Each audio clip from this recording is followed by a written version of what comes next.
గౌరవనీయులు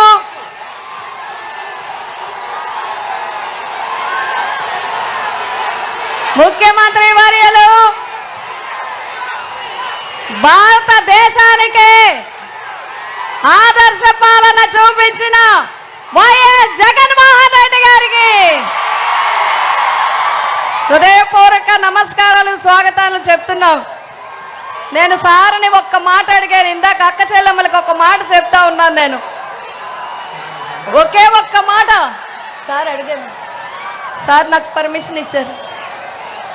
సార్ అక్క చెల్లెమ్మల అందరికి మీ అందరికీ నేను చెప్పేది ఒక్కటే, నేను పిఠాపురం నియోజకవర్గంలో పుట్టలేదు. నన్ను అవహేళన చేస్తున్నారు, నన్ను అవమానిస్తున్నారు, నన్ను మీకు దూరం చేస్తున్నారు.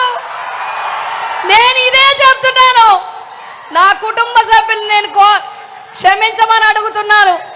నా పిఠాపురమే నా కుటుంబం అని, నా మాటే శాసనం. నా పుట్టుక పిఠాపురంకి దగ్గర చేయలేకపోతే నా అంతిమ యాత్ర పాదగయలోనే జరగాలి. నా ఆడపడుచులు అన్నదమ్ములు నాకు పసుపు కుంకుమ పెట్టి నన్ను పంపించాలి. నేను పిఠాపురం నుంచే వెళ్ళిపోతాను, పిఠాపురం నుంచే వెళ్తాను. మీరు నన్ను పిఠాపురం నుంచే పంపించాలి. నన్ను అవమానిస్తున్నారు, నన్ను దూరం చేస్తున్నారు, నన్ను దూరం చేయాలని చూస్తున్నారు. నేను వెళ్ళను, ఇక్కడి నుంచే వెళ్తా. ఇప్పటి నుంచి ఇంకా పిఠాపురం వదిలిపెట్టను. మిమ్మల్ని చెంగు చాచి అడుగుతున్నా, ఈ ఒక్క అవకాశం నాకు ఇవ్వండి.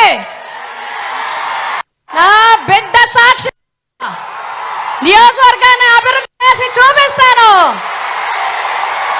ఆ కుక్కుటేశ్వర స్వామి రాజేశ్వరి మాత అనుగ్రహం ఉంటే మళ్ళీ ఇక్కడే పుడతాను, మళ్ళీ పిఠాపురంలోనే పుడతాను. మీ రుణం తీర్చుకుంటారు అని చెప్పి మీ అందరికీ తెలియజేస్తున్నాను.